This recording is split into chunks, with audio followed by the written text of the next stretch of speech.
Welcome to Tales of Honor, a podcast with a mission to tell the true stories of every recipient of our nation's highest military award, the Medal of Honor.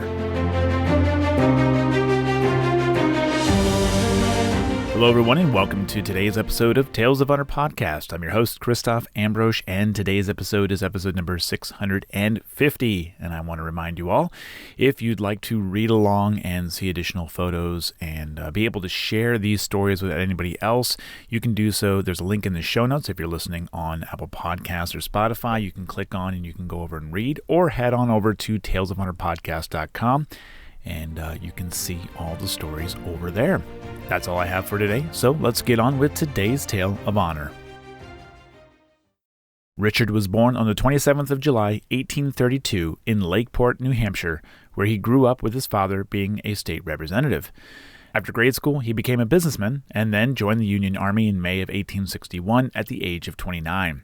Richard was commissioned as a first lieutenant in the 1st New Hampshire Volunteer Infantry, and by March of 1862 was the division quartermaster as a captain. It was his actions as a lieutenant colonel and chief quartermaster of the Army's 2nd Corps on the 13th of October 1863 that would later earn him the Medal of Honor. The citation reads, "Being ordered to move his trains by a continuous day and night march, and without the usual military escort, armed his teamsters and personally commanded them, successfully fighting against heavy odds in bringing his trains through without the loss of a wagon."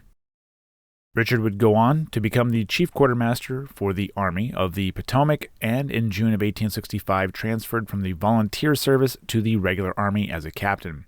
In 1866, President Johnson nominated Richard for the appointment to the rank of Brigadier General of Volunteers, which was approved by the U.S. Senate, and Richard was then nominated and approved for the appointment to the rank of Brigadier General in the regular army in 1869. On the 26th of June, 1890, he became the 18th Quartermaster General of the U.S. Army, and he retired from the Army on the 27th of July, 1896, after 35 years of service.